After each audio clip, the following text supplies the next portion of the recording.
Unpacking surprise. I can't believe it.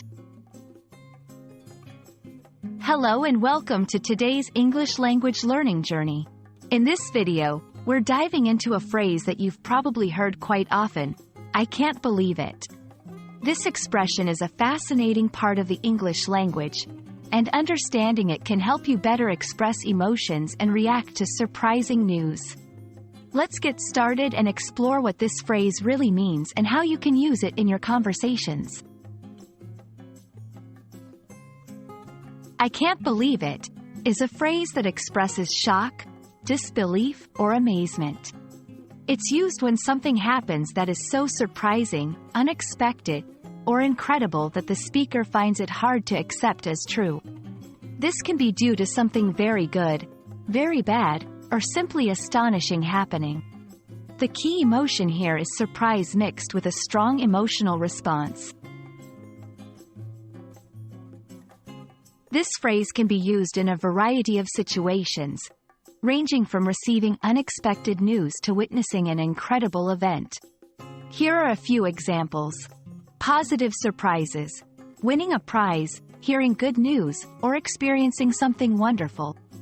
Negative surprises: hearing bad news, experiencing a loss, or encountering a shocking event. Neutral surprises: seeing something unusual, learning a surprising fact, or anything that makes you question reality for a moment. It's important to note that while the phrase often carries a genuine sense of shock, it can also be used lightly in casual conversations to express mild surprise or interest. The English language is rich in expressions, and "I can't believe it" is no exception. Here are some variations that carry a similar meaning. I'm in shock. That's unbelievable. This can't be happening. Each variation can be used based on the context and the speaker's personal style.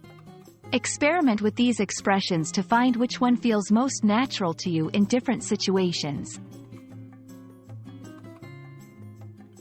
Understanding and using the phrase, "I can't believe it," can add depth to your conversations and help you express your feelings more vividly. Remember, the beauty of learning a language lies in discovering how to convey your emotions effectively through words. We hope this video has shed some light on this popular English expression. Keep practicing, and don't hesitate to use, "I can't believe it" next time you're left in awe or shock. Thank you for watching, and see you in our next video.